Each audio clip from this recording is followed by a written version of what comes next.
रब्बुल आलमीन मेरा दोस्त है, जिसने मुझे पैदा किया है सो वही मुझे रास्ता दिखाता है, और वो जो मुझे खिलाता और पिलाता है, और जब मैं बीमार पड़ता हूं तो मुझे शिफा बख्शता है,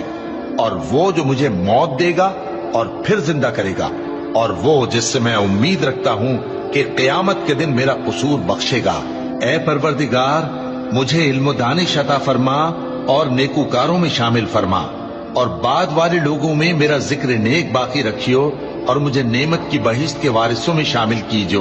और मेरे बाप को बख्श दे कि वो गुमराहों में से है, और जिस दिन लोग उठा खड़े किए जाएंगे मुझे रुस्वा न कीजो, जिस दिन न माल ही कुछ फायदा दे सकेगा और न बेटे। हाँ, जो शख्स अल्लाह के पास बेरोग दिल लेकर आया वो बच जाएगा, और बहिश्त परहेजगारों के करीब कर दी जाएगी, और दोज़ख गुमराहों के सामने लाई जाएगी, और उनसे कहा जाएगा कि